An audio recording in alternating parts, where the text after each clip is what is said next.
Buenas noches, bienvenidos todos ustedes a este programa del miércoles 2 de julio del 2014 de Profesionistas por el Progreso. En esta ocasión hablaremos y platicaremos con el ingeniero Lorenzo Reyes Retana sobre las implicaciones de la iniciativa de modificación de la ley reglamentaria del servicio ferroviario en México. Bienvenido, Lorenzo. Gracias, Marco. Lorenzo Reyes Retana es ingeniero civil, egresado de la Universidad Nacional Autónoma de México, con maestría en Planeación y Administración de Infraestructura en la Universidad de Stanford.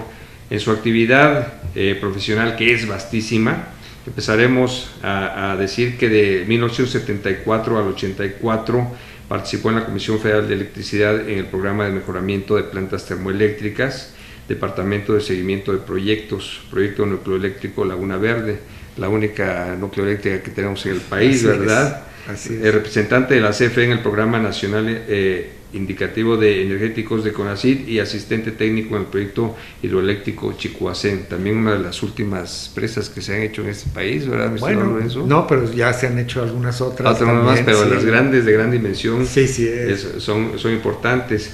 De 1984 al 89 trabajó en el organismo de Centros Estratégicos de Crecimiento del Gobierno del Estado de México como director general, y del 89 al 97 en Ferrocarriles Nacionales de México como director del Ferrocarril del Sureste, subdirector general de Infraestructura y Telecomunicaciones, gerente de Obras y Reconstrucción, coordinador de puesta en servicio de la doble vía electrificada México-Querétaro, que es la única la vía electrificada que tenemos. Ya se deselectrificó. Se deselectrificó, bueno, que teníamos entonces. Que teníamos, eso sí.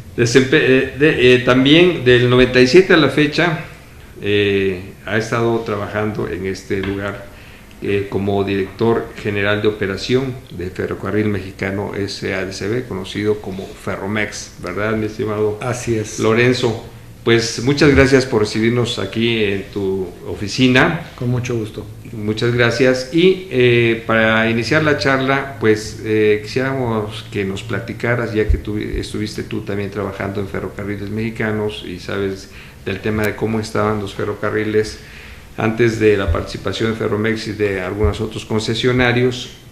¿Cómo podemos decir de los antecedentes del ferrocarril en México?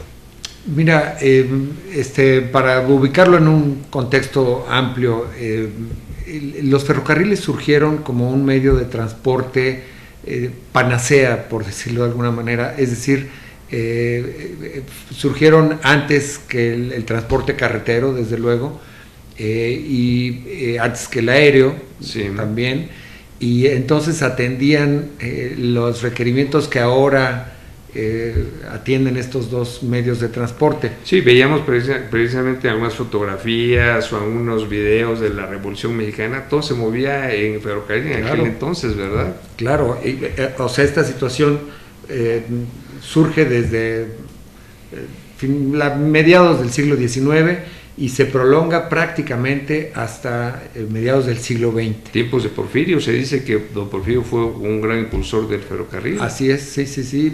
Desde el presidente Juárez inauguró la línea de México a Puebla, luego el presidente Lerdo toda la línea entre México y Veracruz, y bueno, luego durante el régimen de Porfirio Díaz se continúa con una expansión muy importante de la red férrea mexicana, porque, repito, era el único medio de transporte. Entonces,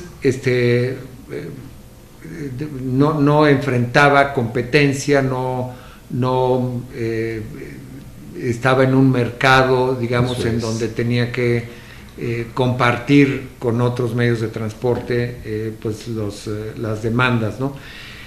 Pero cuando empieza a surgir sobre todo el transporte carretero, con el aéreo no hay mucha competencia excepto en pasajeros, hay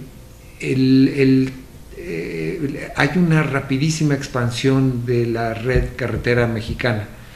En los 50 era una red de 15,000 kilómetros y en los 90 era de 400,000 kilómetros en el país. Entonces es una expansión rapidísima la de las carreteras, y atiende a mucho del mercado que atendía el ferrocarril. Entonces esto, y además los ferrocarriles en México se manejaban por el gobierno.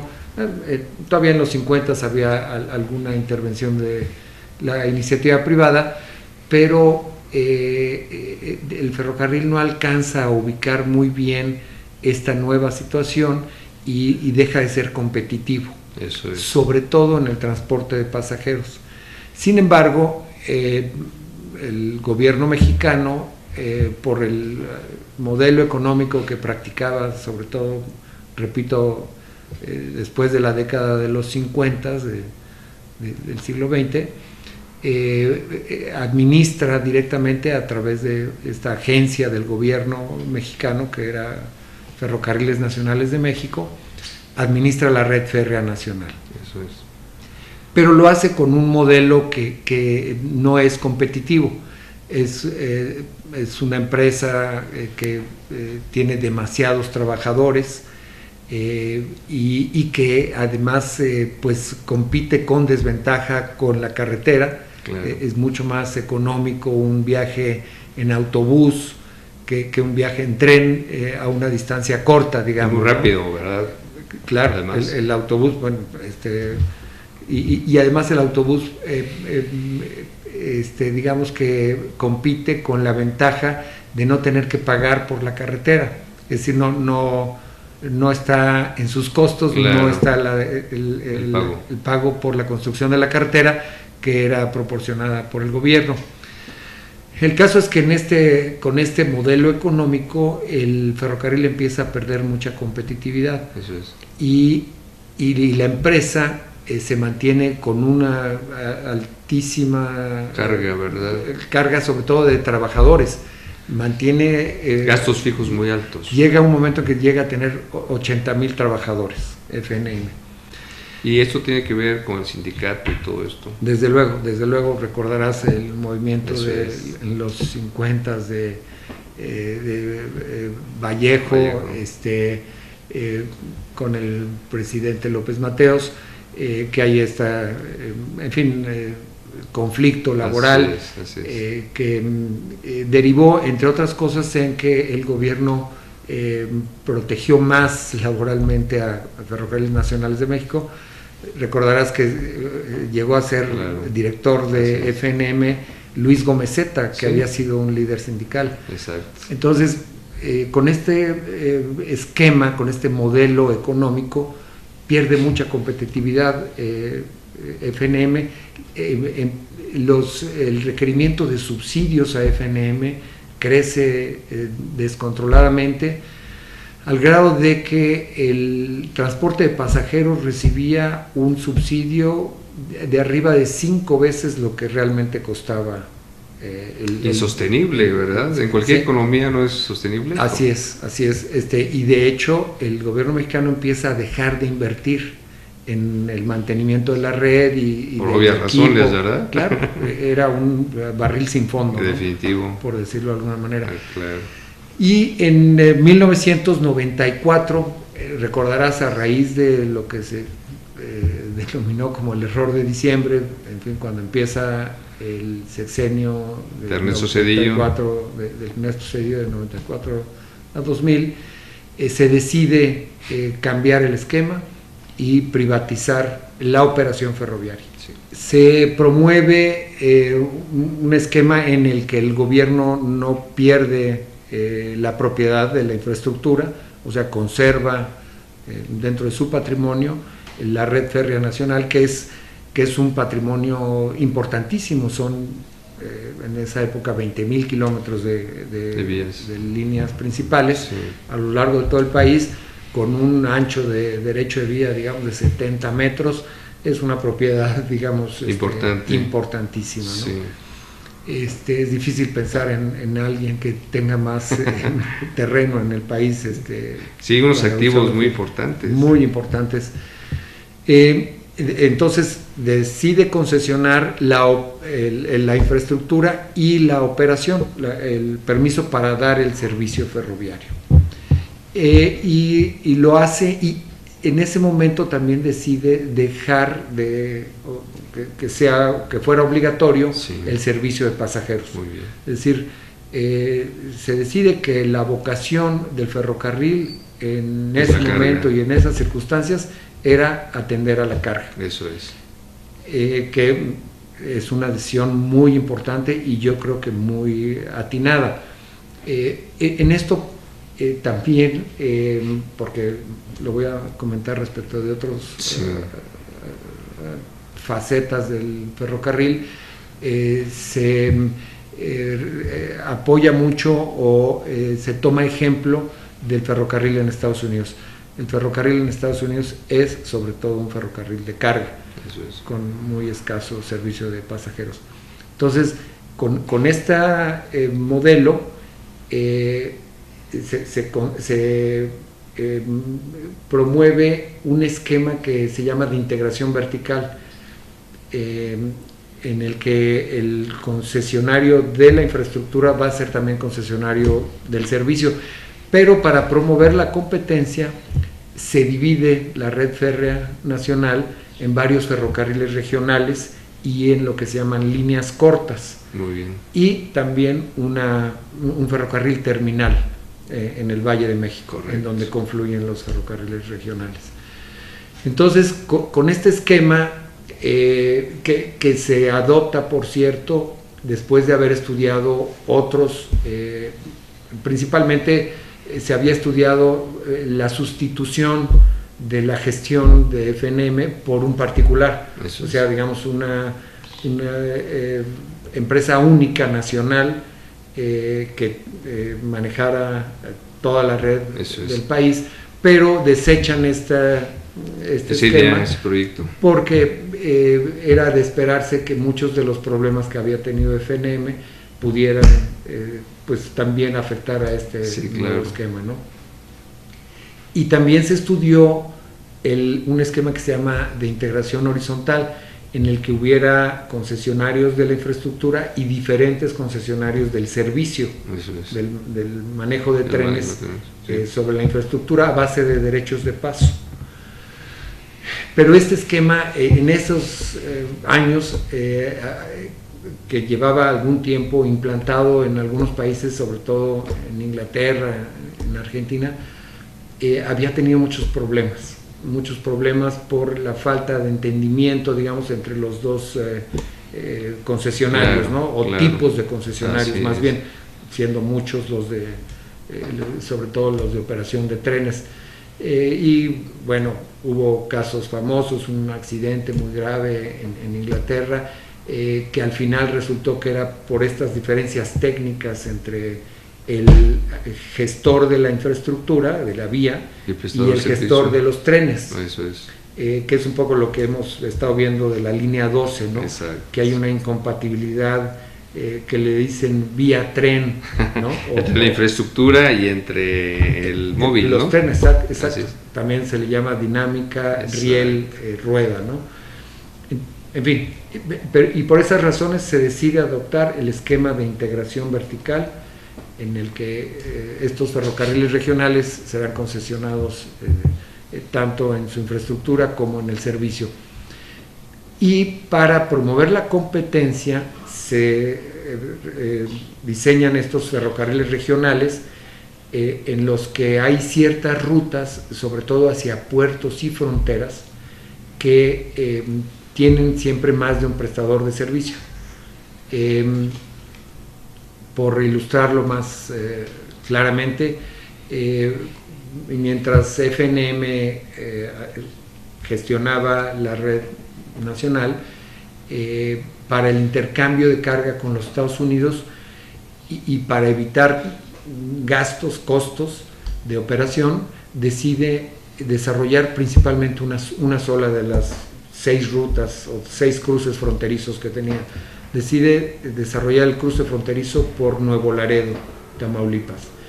Y entonces toda la vía que va desde el Valle de México, desde la ciudad de hecho, hasta Nuevo Laredo, recibe mucha inversión y se desarrolla, es la línea más corta, se desarrolla fuertemente. Claro.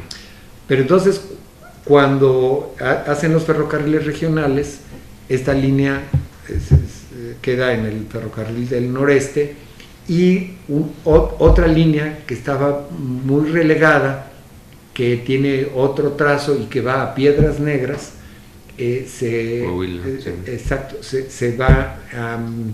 queda en el ferrocarril regional que se denominó Pacífico Norte. Y entonces con esto lo que hacen es generar una competencia, o sea, el esquema genera una competencia entre estas dos rutas por los tráficos internacionales. Y de hecho esto ha sido de todos los días, o sea, hoy estamos viendo cómo competimos, porque la ruta a Nuevo Laredo ahora está en la concesión del Kansas City Southern, y la ruta a Piedras Negras está en la concesión de Ferromex. Y entonces pues nos estamos ahora sí que peleando los tráficos todos los días, porque pues, en fin, son rutas paralelas prácticamente, desde ¿verdad? La Frontera hasta el Valle de México, los dos damos el servicio. Claro. Y para ilustrar lo efectivo que ha sido esta medida, cuando se lleva a cabo la privatización, o sea, los últimos años de operación de FNM, más del 70% del intercambio internacional se llevaba a cabo a través de Nuevo Laredo, Tamaulipas. Y ahora, entre las dos cruces fronterizos que tiene el Kansas, que son Nuevo Laredo y Matamoros, contra los 4 cruces fronterizos que tiene Ferromex, que son Piedras Negras, Ciudad Juárez, Nogales y Mexicali, ya tenemos una distribución de 50-50, 51-49 de hecho, siguen teniendo un poquito más estas rutas del Kansas City Southern.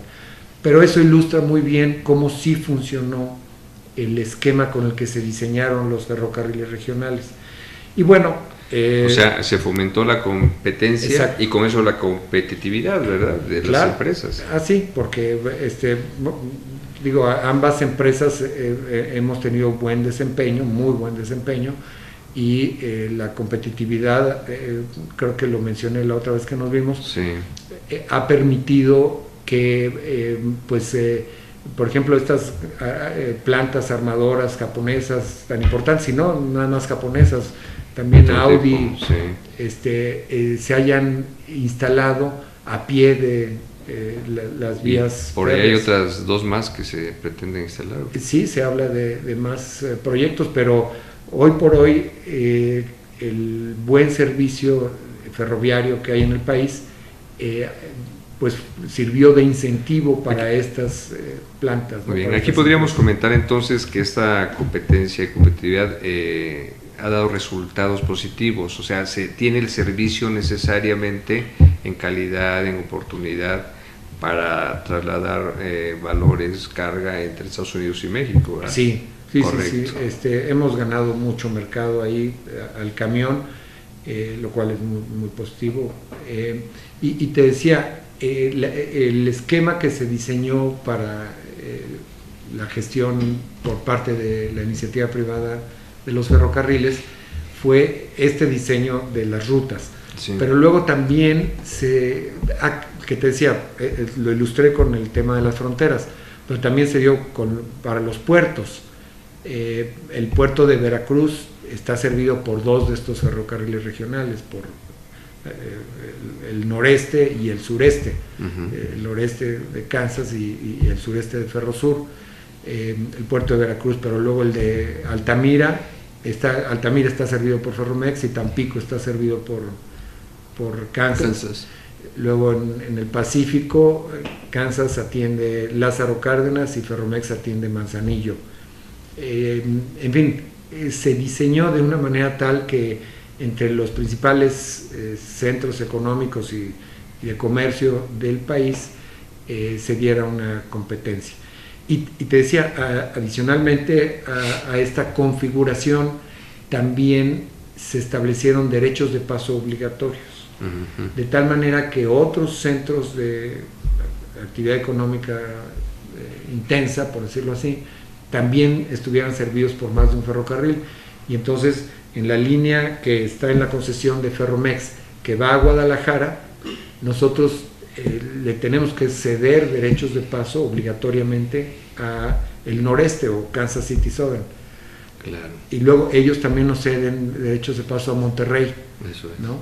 Y con estos... se complementan. Se complementan. Y por ejemplo a las plantas automotrices, casi, sobre todo las que están en el centro, norte, noreste del país, tenemos acceso a ambos. O sea, están servidas por más de un ferrocarril. Correcto. Entonces con eso se crea una competencia, pero acotada, por decirlo así. Y en el resto de las regiones que sirven estos ferrocarriles hay lo que se llama exclusividad. O sea, después del derecho de paso obligatorio, en el resto de la red de cada ferrocarril hay una exclusividad regional y en esas regiones la competencia se da con el autotransporte. Ya. Entonces está muy ingeniosamente diseñado el esquema para que haya, donde es muy intensa la actividad económica, compitan entre ferrocarriles, pero donde no lo es tanto, la competencia sea con el autotransporte. Correcto. Entonces este esquema ha funcionado muy bien. Realmente ha habido expresiones incluso de otros ferrocarriles extranjeros, sí, en el sentido de que el esquema mexicano es muy exitoso y nosotros estamos convencidos. Y hay cierto equilibrio por esa proporción 51-49, hay bastante equilibrio en las concesiones, no hay una que se ve más que otra. No, eso es respecto del tráfico internacional. Decía, el intercambio con Estados Unidos. Exacto. Y no, Ferromex ha crecido tal vez a un ritmo más mayor que la competencia. Sí. Eso es. Sí, porque tenemos en nuestra concesión venían líneas muy largas de muy escaso tráfico en el momento de la concesión. Ustedes las han revivido. Pero que las hemos revitalizado. Exactamente. Sí. Entonces realmente Ferromex ha crecido a una tasa un poco mayor. Muy bien. Sí. Pues felicidades por ese crecimiento. ¿A qué tasa están creciendo anualmente? Mira, ha variado mucho. Te voy a dar un dato que a mí se me quedó muy grabado. Después de la crisis económica del 98, de las casas estas de bolsa en Estados Unidos, sí, que produjo sobre todo un efecto muy negativo en la economía en su conjunto en el 2009, dije 98, en el 2008 fue esto, 2008. Y luego en el 2009 hay una desaceleración de la economía muy fuerte. Claro. De hecho la economía decreció. Y a nivel mundial. Sí. Ahí nosotros decrecimos un poquito. Correcto. Pero ya en 2010, que la economía se empieza a recuperar, nosotros crecimos 15%, que es una barbaridad. Muy buenos. Una barbaridad. Y después hemos mantenido un ritmo un poco por encima de la economía. A partir de que se privatizó, Ferromex ha crecido siempre sostenidamente por arriba de la economía. Pero muy arriba, pues, pensando en lo que ha crecido la economía, sí, ¿verdad? Exacto. Ahora, Ferrocarril Mexicano, ¿cuándo se constituye? ¿Qué capital tiene? Y si es para el objetivo básicamente de la concesión. Sí, definitivamente. O ya traía antecedentes. No, Ferrocarril Mexicano se constituye originalmente con la sociedad entre Grupo México, el Union Pacific, un ferrocarril americano, que era por cierto requisito de las bases de licitación de las concesiones. Por el NAFTA seguramente. Sí, y también para que hubiera, digamos, una inyección técnica o tecnológica en la nueva forma de operar. Y de capital también. Y de capital. Correcto. Y la ICA fueron los tres socios originales, y se constituyó expresamente para participar en la... ¿En qué año? En el 96. 96. Se constituyó, o 97, creo que fue 97. En 97 fue cuando se decidió la licitación. Exacto. En junio del 97, y empezamos a operar en febrero del 98. Correcto. Sí, así. Pues ya estamos hablando de prácticamente 20 años, ¿no? Sí, Por casi ahí, 16 años 16 y años. medio, ¿no?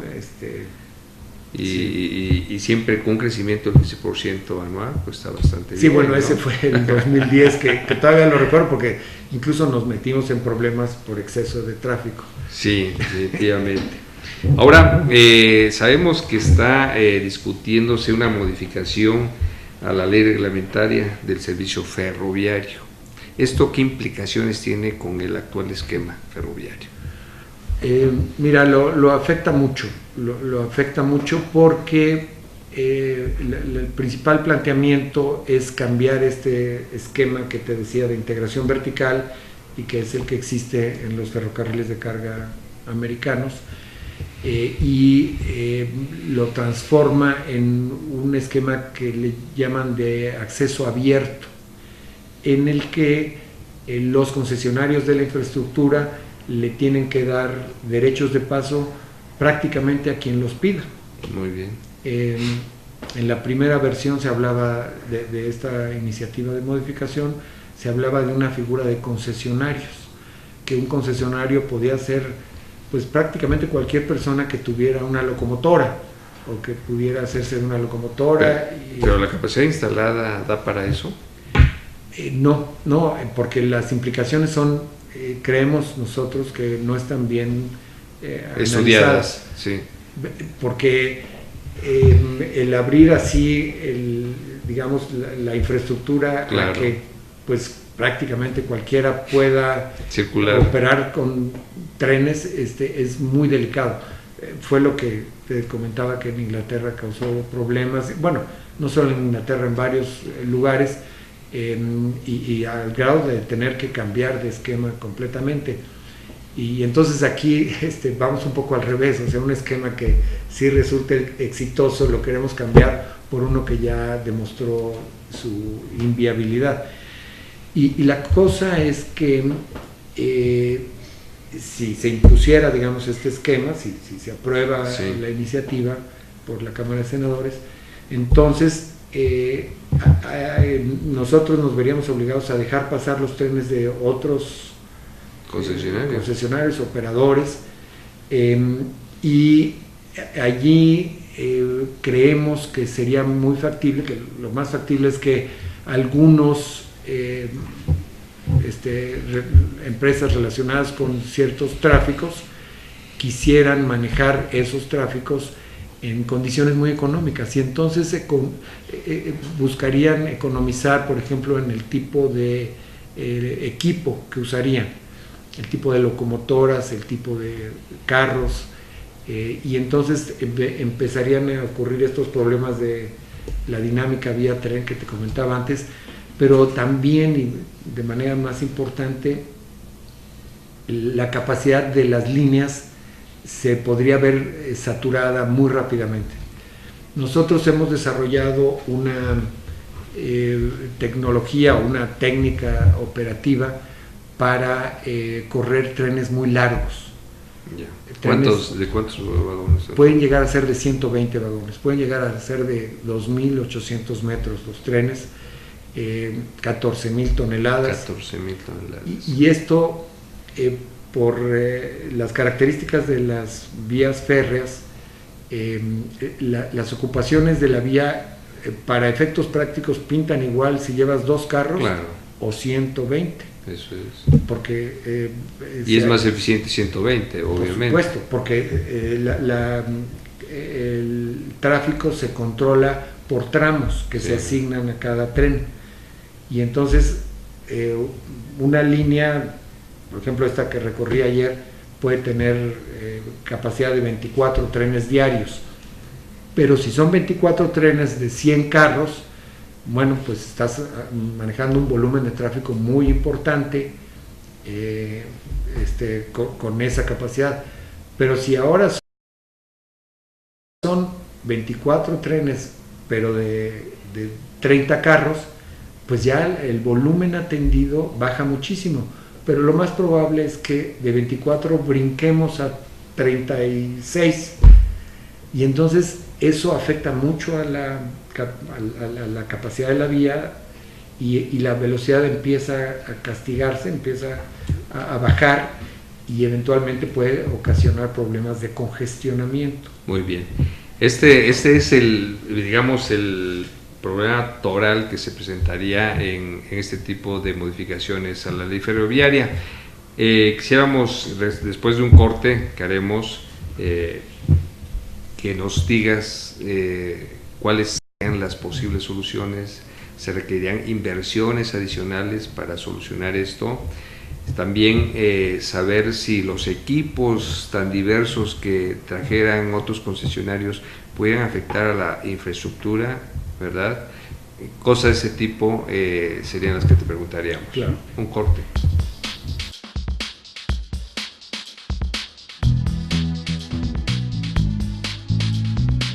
Ruiz Robles, Corredores Públicos y Peritos Traductores. Trabajamos para darles seguridad, confianza y un servicio profesional en sus asuntos relacionados a fe pública, valuación, arbitraje comercial, asesoría jurídica y traducciones. Para nosotros lo más importante es su satisfacción, brindándole además la asesoría jurídica necesaria en su negocio, con un equipo de profesionales capacitados para prevenir y resolver situaciones de riesgo en su empresa. Le aseguramos una asistencia profesional personalizada y humana a quien consideramos más importante, el cliente, porque las oportunidades pequeñas son el principio de las grandes empresas. Durante 7 décadas, Deiman ha desarrollado una amplia gama de colorantes, saborizantes y productos semipreparados que satisfacen los requerimientos de la industria de alimentos, así como las necesidades y gustos de los clientes y consumidores a nivel nacional e internacional.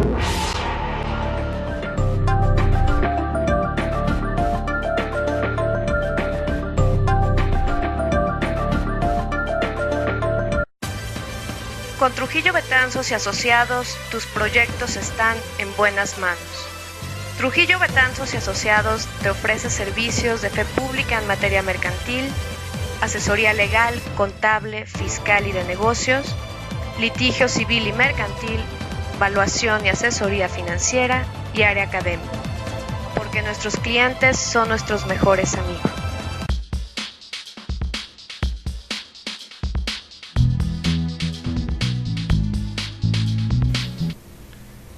Pues como mencionábamos antes del corte, mi estimado Lorenzo, todas esas implicaciones, cómo se pudiesen resolver o definitivamente las modificaciones a esta ley tendrían que revisarse de una manera más puntual. Yo creo que lo segundo es lo que más conviene, revisarse y no incurrir en este esquema de la manera en que se plantea ahora en la iniciativa. Porque además hay otra cosa muy interesante, otra situación.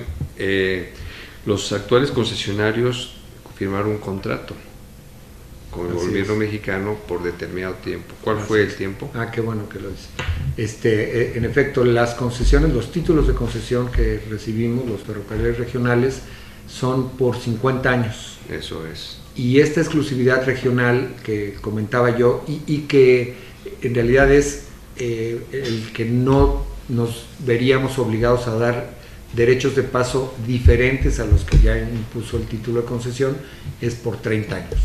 Y apenas estamos en los 16 años. Y apenas estamos en los 16 Para años. que se cumpliera realmente esto, tendría que pasar otros 14 años. Así es. En términos generales. Sí. Esto probablemente nuestros legisladores no lo tengan muy en cuenta o no lo conozcan muy a fondo. ¿Ha habido algún intercambio entre los interesados, los especialistas, con nuestros legisladores para plantear toda esta problemática? Con los diputados muy poco. Los diputados, un día nos reunimos con unos de ellos, eran 3 o 4. Fue una reunión muy rápida en la que prácticamente no pasamos de las formalidades, por decirlo así, y de pronto ya ellos habían aprobado la iniciativa, cosa que nos sorprendió mucho. Y luego en el Senado sí ha habido una buena apertura, se convocó a unos foros de consulta, nos dieron la oportunidad de participar.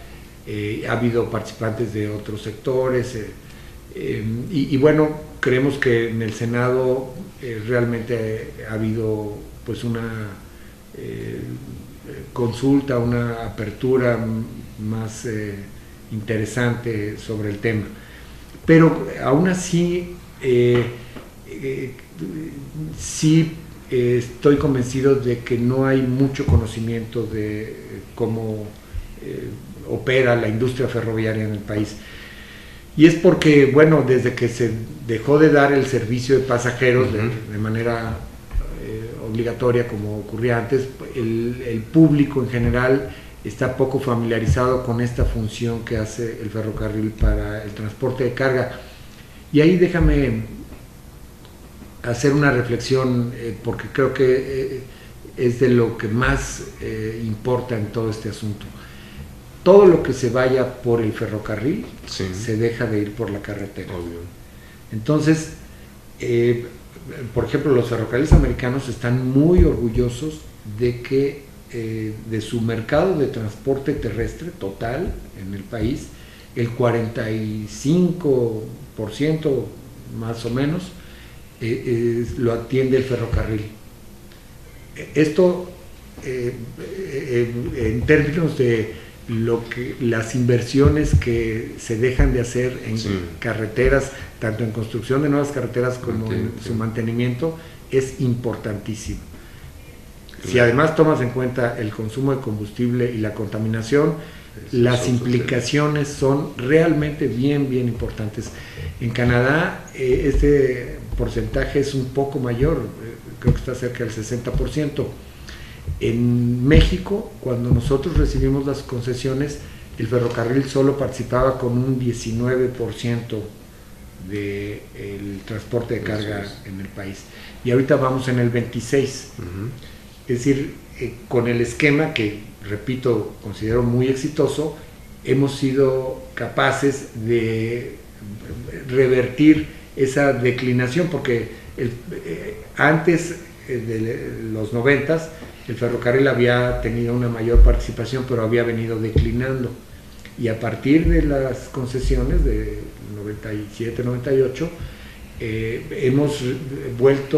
hemos revertido la tendencia y hemos vuelto a ganar participación de mercado. Entonces esto es bien importante, es decir, yo creo que como ciudadano común lo que nos debe, lo que me debe a mí importar es estos aspectos, los aspectos de las implicaciones generales en la economía del conjunto del país y también de la contaminación y de seguridad. El ferrocarril es mucho más seguro que el autotransporte. Ahora también esto nos implica y nos lleva a pensar que los grandes volúmenes de carga que maneja el ferrocarril, con la infraestructura carretera que tenemos y con el autotransporte vigente, pues sería prácticamente imposible sustituir algo por otro. Sí, no, pero la industria del autotransporte está muy presente, muy activa, y en la medida en que el ferrocarril se tuviera que retirar de algunos mercados, el autotransporte los ocupa. Y bueno, y el efecto más visible es cómo se incrementa la densidad de trailers en la carretera, para decirlo así muy claramente. Muy bien. Ahora, ¿cuáles serían los puntos básicos que, por ejemplo, en este caso, Ferrocarril Mexicano estaría planteando para que no cambiaran o se modificaran respecto a la nueva propuesta de la ley reglamentaria, de la modificación de la ley reglamentaria? Mira, nosotros creemos que lo que no funciona es esta imposición de los derechos de paso obligatorios, por lo que... eso es abrir las puertas a cualquiera, ¿no? Prácticamente. Sí, y que se presentara cualquiera que tuviera una relación con algún cliente que maneje mucha carga, claro, y en un acuerdo con el cliente dijera, bueno, yo o el propio, esta empresa, dijera, yo voy a correr mis propios trenes sobre tus vías, ¿no? Sí. Y Entonces llega, pero cuando la carga de este cliente para nosotros representaba una tercera parte de los carros que corríamos en un tren, ahora va a ser un tren aparte. Entonces se nos divide un tren en dos. Claro. Y si esto pues prolifera, entonces llegamos a esta situación que yo te comentaba, que en donde estamos corriendo con 20 trenes, que es nuestro tramo más denso, digamos, serían 40 al día, o 50. serían 40. Entonces, lo primero es que, digo, no podríamos correr 40. ¿Cuál es la velocidad promedio de la carga? Ahorita nosotros, el año pasado terminamos con cerca de 29 kilómetros por hora de velocidad promedio.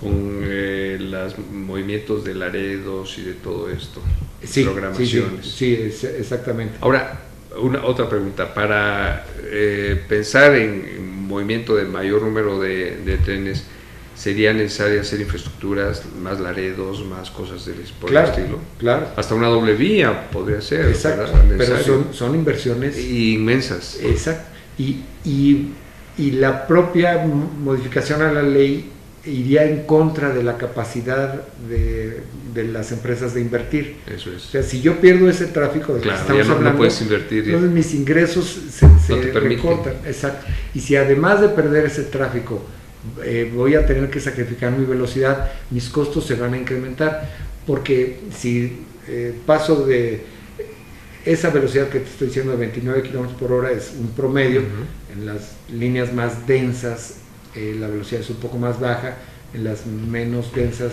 es más alta, pero entonces si en las líneas en donde tengo mucha densidad de tráfico empiezo a perder estos clientes, por decirlo así, y a correr más trenes, entonces mi velocidad se baja y mis ingresos también se bajan. Y ya no tengo yo la capacidad de invertir en mejoras de la infraestructura, ni siquiera en el estado de la infraestructura o la ampliación de la capacidad, que son inversiones muy importantes.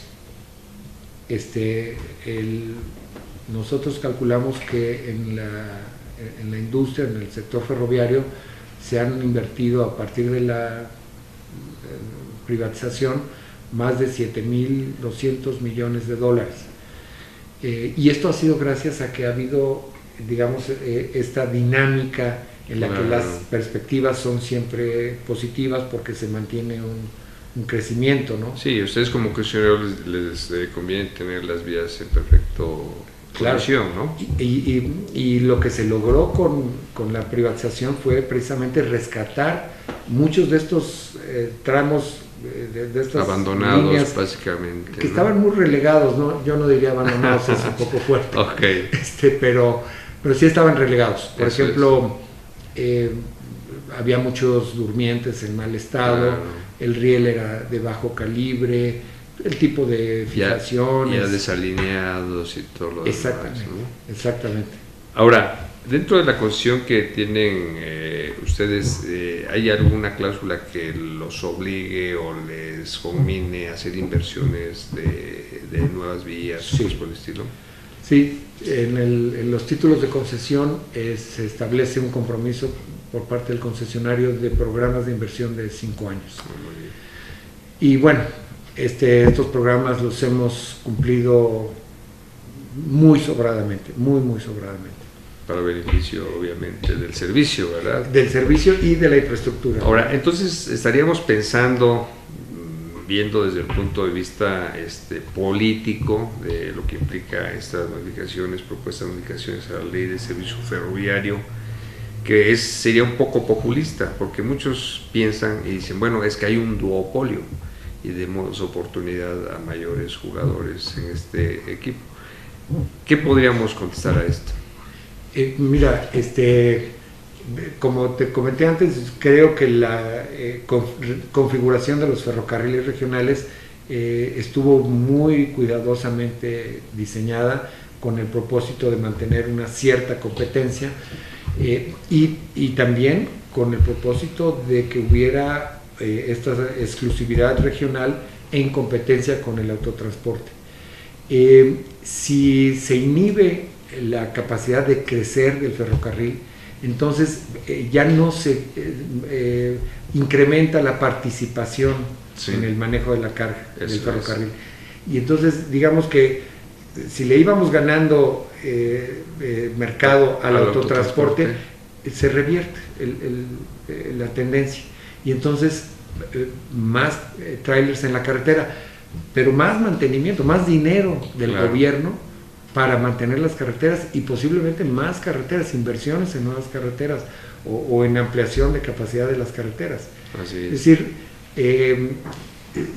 si se introduce esta modificación que realmente no incrementaría la competencia, porque al final al cliente le tendrían que llegar tarifas más altas, Obvio.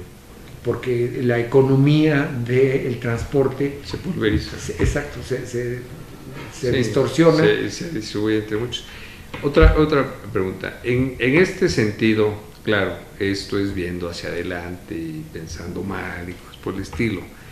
Ustedes, digamos, como concesionarios tienen un contrato, tienen una concesión en términos generales. Pues también en un momento dado en que se viole esa situación ya entrarían cuestiones de otra índole, legales, amparos tal vez, qué sé yo, ¿verdad? Y a lo mejor no sería lo más conveniente llegar a ese nivel, sino hacer entender a quienes toman las decisiones en este tema que es más perjuicio que beneficio de tomar este tipo de actividades. ¿No Claro. es así? Sí, mira, técnicamente desde el punto de vista jurídico yo creo que no, digo, el proceso por el Congreso se manejaría de tal manera que no hubiera, digamos, faltas o, en fin, aspectos violatorios en rigor de la técnica jurídica. No lo sé, es una apreciación, pero sí consideramos que el cambio de reglas a la mitad del periodo constituye, desde el punto de vista conceptual, una violación al Estado de Derecho, Definitivo. sobre todo de esta actividad económica, que emitiría un mensaje muy negativo ahora que se están abriendo otros sectores como el energético, muy notoriamente, ¿no? Es decir, porque nosotros participamos en una licitación, en fin, el Ferromex participó en una licitación en la que hizo una oferta económica para recibir una concesión, con base en una perspectiva que se planteó en el título de concesión, esta de los plazos que comentábamos. Si el escenario cambia todo. Pues sí, pero ahí hay una cláusula que dice que el concesionario acatará cualquier cambio en la legislación. Se entendía de una manera pues muy general, como una cláusula de rigor. Las letras formalista. pequeñitas, ¿verdad? Pero en realidad pues las ofertas que se hicieron fueron con base en esas condiciones que se ofrecieron. Muy bien, ahora ¿cuál es el estatus? La Cámara de Origen es la Cámara de Diputados, Así es. supongo. Viene a la de senadores la regresa con sus observaciones. A la de diputados se vuelve a discutir, en pleno se vota, ¿verdad? ¿Y hay alguna posibilidad de veto presidencial o algún instrumento de ese tipo? Yo creo que sí hay una posibilidad de veto presidencial, y por el momento la Cámara de Senadores ya no han estado atendiendo esta iniciativa, sobre todo porque están atendiendo las otras urgentes, las más urgentes, populares, sí. Sí. Pero sí, eventualmente la Cámara de Senadores tiene que pronunciarse, Claro. y en fin, mantener el proceso legislativo para ver hasta dónde llega la modificación. Pero nosotros creemos que realmente debe limitarse mucho y no abarcar estos aspectos